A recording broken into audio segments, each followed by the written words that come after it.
एक सुबह अभी सूरज भी निकला नहीं था और एक मांझी नदी के किनारे पहुंच गया था। उसका पैर किसी चीज से टकरा गया। झुककर उसने देखा, पत्थरों से भरा हुआ एक झोला पड्डा था। उसने अपना जाल किनारे पर रख दिया। वह सुबह सूरज के उगने की प्रतीक्षा करने लगा। सूरज उग आए, वह अपना जाल फेंके और मछलियां पकड़े। वह जो झोला उसे पड्डा हुआ मिल गया था, जिसमें पत्थर थे, वह एक एक पत्थर निकालकर शांत नदी में फेंकने लगा। सुबह के सन्नाटे में उन पत्थरों के गिरने की छपाक की आवाज सुनता, फिर दूसरा पत्थर फेंकता। धीरे धीरे सुबह का सूरज निकला, रोशनी हुई। तब तक उसने झोले के सारे पत्थर फेंक दिए थे। सिर्फ एक पत्थर उसके हाथ में रह गया था। सूरज की रोशनी में देखते से ही जैसे उसके हृदय की धड़धड़कन बंद हो गई, सांस रुक गई। उसने जिन्हें पत्थर समझकर फेंक दिया था, वे हीरे जवाहरात थे। लेकिन अब तो अंतिम हाथ में बचा था टुकड़ा, और वह पूरे झोले को फेंक चुका था। वह रोने लगा, चिल्लाने लगा। इतनी संपदा उसे मिल गई थी कि अनंत जन्मों के लिए काफी थी। लेकिन अंधेरे में, अनजान, अपरिचित, उसने उस सारी संपदा को पत्थर समझकर फेंक दिया था। लेकिन फिर भी वह मछुआ सौभाग्यशाली था, क्योंकि अंतिम पत्थर फेंकने के पहले सूरज निकल आया था और उसे दिखाई पड़ीडीएच गया था कि उसके हाथ में हीरा है।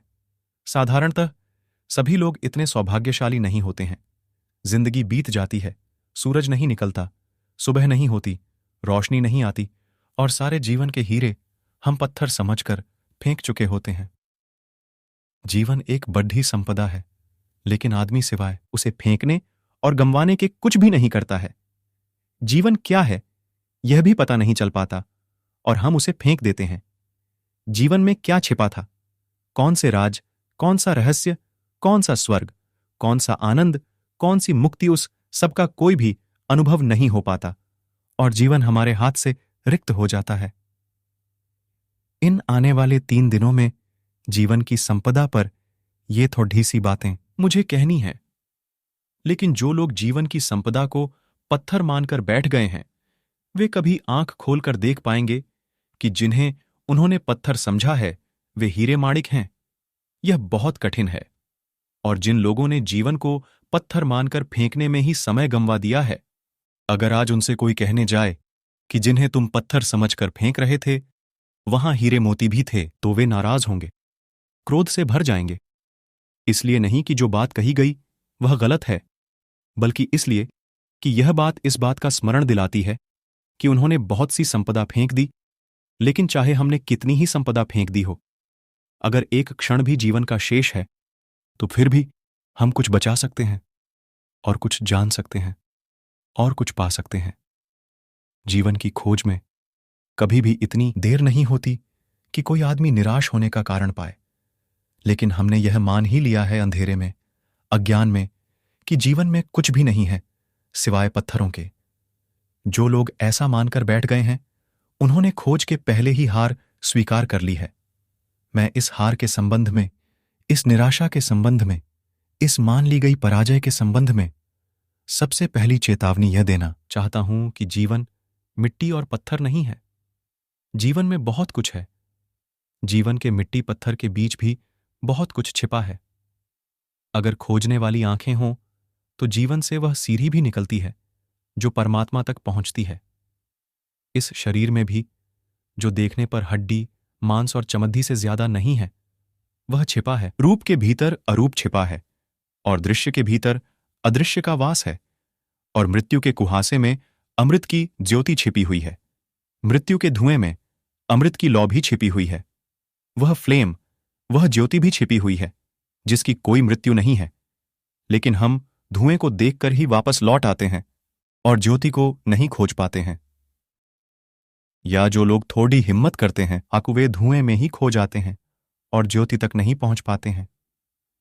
यह यात्रा कैसे हो सकती है कि हम धुएं के भीतर छिपी हुई ज्योति को जान सकें, शरीर के भीतर छिपी हुई आत्मा को पहचान सकें, प्रकृति के भीतर छिपे हुए परमात्मा के दर्शन कर सकें? यह कैसे हो सकता है? उस संबंध में ही 3 चरणों में मुझे बात करनी है।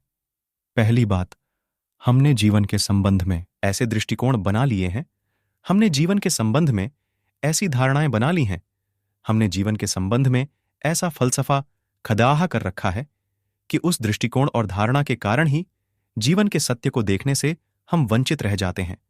हमने मान ही लिया है कि जीवन क्या है, बिना खोजे, बिना पहचाने, बिना जिज्ञासा किए।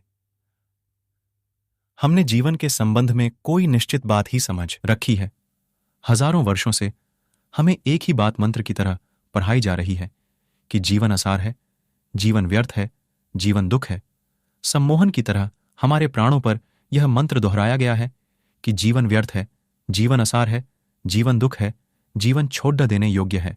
यह बात सुन सुनकर धीरे धीरे हमारे प्राणों में पत्थर की तरह मजबूत होकर बैठ गई है। इस बात के कारण जीवन असार दिखाई पड़ने डडीयचने लगा है, जीवन दुख दिखाई पड़ने लगा है।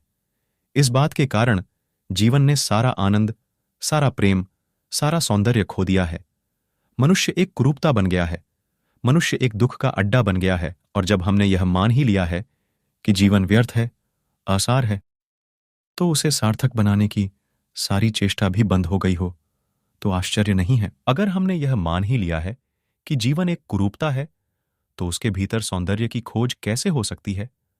और अगर हमने यह मान ही लिया है कि जीवन सिर्फ छोड़ देने योग्य है, तो जिसे छोड़ ही देना है, उसे सजाना, उसे खोजना, उसे निखारना, इसकी कोई भी जरूरत नहीं है। हम जीवन के साथ वैसा व्यवहार कर रहे हैं जैसा कोई आदमी स्टेशन पर विश्रामालय के साथ व्यवहार करता है, वेटिंग रूम के साथ व्यवहार करता है। वह जानता है कि क्षण भर हम इस वेटिंग रूम में ठहरे हुए हैं, क्षण भर बाद छोड़ेडियच देना है। इस वेटिंग रूम से प्रयोजन क्या है, अर्थ क्या है?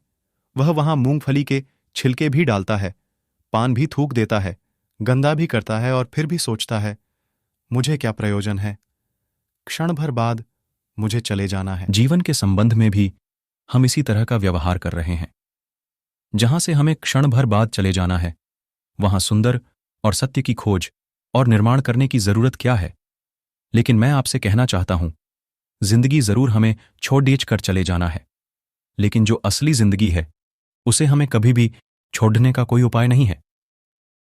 हम ये घर छोड़ देंगे, ये स्थान छोड़ देंगे, लेकिन जो जिंदगी का सत्य है वह सदा हमारे साथ होगा। वह हम स्वयं हैं। स्थान बदल जाएंगे, मकान बदल जाएंगे, लेकिन जिंदगी हमारे साथ होगी। उसके बदलने का कोई उपाय नहीं।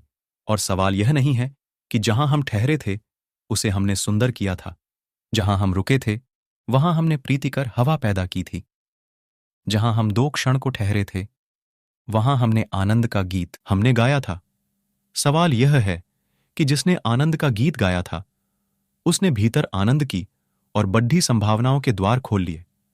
जिसने उस मकान को सुंदर बनाया था उसने और बढ़े सौंदर्य को पाने की क्षमता उपलब्ध कर ली है। जिसने 2 क्षण उस वेटिंग रूम में भी प्रेम के बिताए थे उसने और बढ़े प्रेम को पाने की पात्रता अर्जित कर ली है। हम जो करते हैं उसी से हम निर्मित होते हैं। हमारा कृत्य अंततः हमें निर्मित करता है, हमें बनाता है। हम जो करते हैं वही धीरे धीरे हमारे प्राण और हमारी आत्मा का निर्माता हो जाता है। जीवन के साथ हम क्या कर रहे हैं इस पर निर्भर करेगा कि हम कैसे निर्मित हो रहे हैं। जीवन के साथ हमारा क्या व्यवहार है इस पर निर्भर होगा कि हमारी आत्मा किन दिशाओं में यात्रा करेगी, किन मार्गों पर जाएगी, किन नए जगतों की खोज करेगी। जीवन के साथ हमारा व्यवहार हमें निर्मित करता है। यह अगर स्मरण हो तो शायद जीवन को असार, व्यर्थ मानने की दृष्टि हमें भ्रांत मालूम पड़े, तो शायद हमें जीवन को दुखपूर्ण मानने की बात गलत मालूम पड़े, तो शायद हमें जीवन से विरोधी रुख अधार्मिक मालूम पड़े। लेकिन अब तक धर्म के नाम पर जीवन का विरोध ही सिखाया गया है। सच तो यह है कि अब तक का सारा धर्म मृत्युवादी है, जीवनवादी नहीं। उसकी दृष्टि में मृत्यु के बाद जो है वही महत्वपूर्ण है, मृत्यु के पहले जो है वह महत्वपूर्ण नहीं है। अब तक के धर्म की दृष्टि में मृत्यु की पूजा है, जीवन का सम्मान नहीं, जीवन के फूलों का आदर नहीं। मृत्यु के कुम्हाल आ गए, जा चुके, मिट गए, फूलों की कब्रों की प्रशंसा और श्रद्धा है। अब तक का सारा धर्म चिंतन करता है कि मृत्यु के बाद क्या है, स्वर्ग, मोक्ष। मृत्यु के पहले क्या है, उससे आज तक के धर्म को जैसे कोई संबंध नहीं रहा।